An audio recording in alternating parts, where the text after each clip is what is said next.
कांग्रेस के त्रिपुरी अधिवेशन को हम इतिहास के विद्यार्थी और जो प्राध्यापक गण हैं वो भूकंप के रूप से देखते हैं, क्योंकि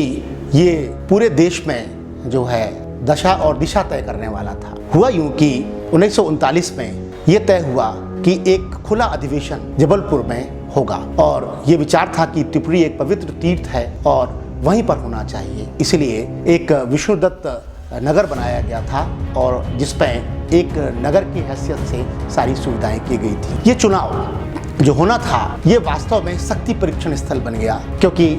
1938 में सुभाष चंद्र बोस हरिपुरा कांग्रेस में जीत के अध्यक्ष बन चुके थे और अब महात्मा गांधी का ये विचार था कि 1939 में जो है सुभाष चंद्र बोस चुनाव नहीं लड़ेंगे। परंतु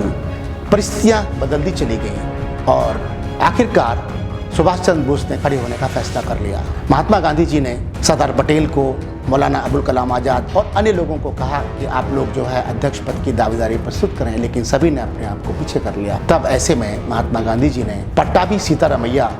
को जो है अध्यक्ष पद के लिए खड़े करने के लिए मना लिया और उनका विचार था कि दक्षिण की लॉबी भी संतुष्ट होगी और वहाँ से वोटिंग होगी और अध्यक्ष पद पर जीत जाएंगे। लेकिन सुभाष चंद्र बोस का सौभाग्य था कि महात्मा गांधी के जो प्रतिनिधि थे पट्टाभी सीतारामैया, जब वो चुनाव में खड़े हुए तो वो 203 मतों से हार गई और इस तरीके से जो है ये तय हो गया कि देश की जो दशा और दिशा और नेतृत्व जो है वो सुभाष चंद्र बोस के हाथ में चला गया। और जब ये देखा तो परिस्थितियाँ बड़ी विचित्र निर्मित हो गई यहाँ पर अपने भाषण में,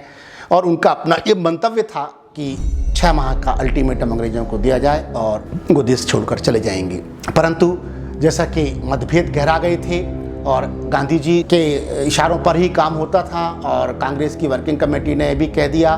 कि जो है जैसा गांधी जी कहेंगे वैसा ही आपको करना पड़ेगा, तो सुभाष चंद्र बोस को काफ़ी मायूसी हुई और उन्होंने कहा कि फिर अध्यक्ष बनने का फ़ायदा क्या है। और उसके बाद जो है गहमा गहमी की स्थिति बन गई और उसके उपरांत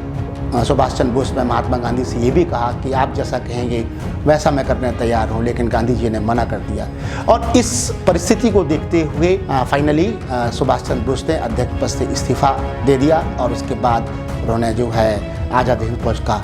गठन किया। ये गौरतलब है, यदि सुभाष चंद्र बोस जी की बात मान ली जाती तो हमको जो है स्वतंत्रता 1940 तक प्राप्त हो जाती।